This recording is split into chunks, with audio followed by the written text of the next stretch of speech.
right, we hear. Would you? What was rock bottom? I'm curious now. Well, I spent so long in pain, but blind to it. I was like, I got my master's degree. Like, I got to work out on Catalina Island. That's where I fell in love with the ocean. Catalina, of all places too. That's beautiful over there. Wow, still gotta go. I worked with kids, like marine biology stuff. Fell in love with the ocean. Came to San Diego. Got my master's degree. Within a few months of graduating, I got my job at Scripps, and I've been there for 12 years. I've gotten to coach. I've gotten to travel. I've had internships, in other parts of the world. Like, wow. So many things. But I couldn't connect with humans very well. I had friends for sure, but I was not able to go to a deep emotional level. And especially in relationships, like romantic relationships were really difficult for me. And the culture these days is so bad too. So if you add alcohol and sex to that equation, and in San Diego, there's bars everywhere. And so you get into the routine of going out and doing that stuff. And so that was my life for a good decade. I remember a buddy of mine, he was like coming out here for a tennis tournament. And he ain't a Christian or anything, but he sent me like this Instagram post, and it was like the worst dating cities. And San Diego was like number 3 or something. And LA was like 2. He's like, bro, what's going on in California? I'm like, don't ask me. Don't ask me. It's so crazy. It's just so hard. And everyone is just so blind to their own behaviors and so in the flesh. Like, all they want is to feel good, and they want instant gratification. So I was part of that world. Like, instant gratification was, because the only other solution to that is the Lord. And so if you're not a Christian and you don't have God, then the only thing you're serving is the flesh. So, so at some point, maybe when I was like 35 or something like that, I got into a relationship, and I was like, I'm going to make this work. Like, this is going to be the one.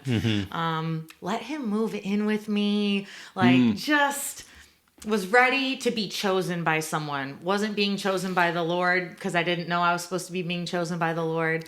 And it was a very emotionally abusive relationship. It did not go well. Lots of negative things. And I claim my part to all that. Like, I accepted a lot of things. I gave back a lot of things. But we were together a little over 2 years maybe, and I went home for Christmas in December of 2020. So we were together the whole first year of COVID. Right. Got it. So that was tough on top of it. But I went home for Christmas to Kentucky to my parents' house in December, alone, without him. And was like, the first few days of that break were tough. We would be texting on the phone, and it was always miserable, and we were always fighting, and I felt so unchosen and so unloved and just hated it, but I could not get out of it. Like, full on, trauma bond addiction to this person. On December 28th, 2020, I was in my parents' guest bedroom, and I'm not going to cry. I was in my parents' guest bedroom. It was 3 a.m., and I was on the phone with my boyfriend at the time, just like in some fight. I don't even remember what it was about, something awful. And he was like, well, this is the end, or I don't even remember what he said, and stopped responding to me. And I just put the phone down, and I just, bawling my eyes out, was like, what's the purpose of me being here? Like, I don't want to wake up feeling like this tomorrow. Like, I don't understand what our existence is if this is how awful life feels. Like, I just would rather my life end right now rather than wake up and continue whatever hell I'm living in. So I'm sitting there crying in the fetal position in the bed, wondering what on earth I'm going to do. And lowest point of my life, hands down. Like, I just could not fathom existing past that.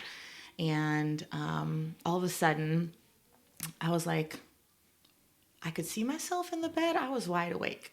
I could see myself laying in the bed, but I was also like aware that I was laying in the bed in the fetal position. And I could look down, and I saw an angel lay down next to me in the bed. Whoa. And cover me with really huge feathered wings. Like, I was laying sideways, and he covered me with his wings, and the second the wings covered me from head to toe, like fully covered, I felt the greatest peace I've ever felt in my entire life. Like, I don't even know how to describe the feeling. Like, the greatest love and the greatest peace, and the only thing that was going through my mind was that everything was going to be okay. Like, everything was going to be fine. Wow. And I fell asleep, like, instantly with that thought and that image. I woke up the next morning and I didn't think a lot about it. I don't know why. It was just kind of a weird thing. I woke up and I went upstairs and I asked my parents to help me get out of the relationship. And a few days later, fast forward, to like, I think it was December 31st. We were going to go out somewhere around there. I was looking for a YouTube video to send my brother about emotional abuse because I was just realizing like what I'd been going through. I didn't recognize it while I was in it. Yeah. And I was like, God showed up for me, and I was like, there was an angel, and I don't know what I'm doing, and I need to get out of this relationship, and who am I, and what do I do, and like all the existential questions you could possibly think what now? of. No, for real. And I was like, how do I tell my brother what I've been going through for 2 years? So I was looking for a video on YouTube about emotional abuse, and just like across my screen, one of the videos said, "Have you been visited by Archangel Michael?" And I was like, whoa. I like looked at the video, and I was in the car with my parents, and I was like, you guys, I know what just happened to me. I hadn't even told them, I don't think, what happened to me the few nights before. And God was like, no, that was a real thing. Like, that actually happened to you. And my whole life changed. Like, my whole life changed. So, that was crazy. God had to come down from heaven and pull the veil back for a second to show me what was going on and show me that he has angels and caring for me, you know? And so that's crazy. The craziest part is that I relate. Really? Because that's pretty much exactly what happened to me. What? So... No. This is literally our first episode. It was our testimony. But it was literally that. So I struggled for years with a porn addiction that just hollowed me out. And there was one day where my rock bottom, I was on the ground in my room crying. And like my face was just on the ground, like eyes were closed. But I saw me. Like I was there, but I like saw me. Oops. I was there. I was there. I saw me, and it was like there was nothing around. It was just like a dark, nothing around, but like a light showing on me. And then I saw Jesus get on the ground with me and like hug me. That makes me want to cry. Bro, I was like, as you were talking, that's why I was like, no.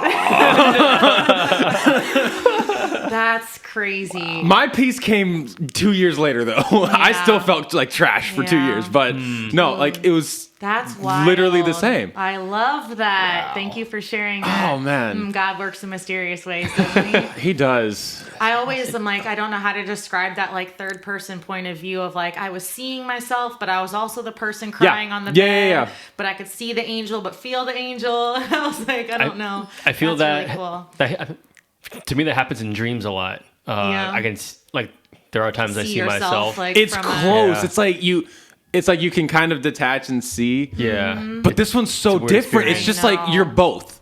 Yeah. At the same time, but it's not overwhelming. It's the weirdest thing in the world. What were the feelings you felt when he did that? Do you remember? It just felt real. Yeah. It just felt like... It felt like rock bottom in like the best sense where it's like... I guess I can only go up. Man, you got Jesus. Like I just Man, I'm jealous. Yeah. He just sent an angel to me. You must have needed some extra help. I did. No, I was literally about to say, like he needed, he needed to do it himself.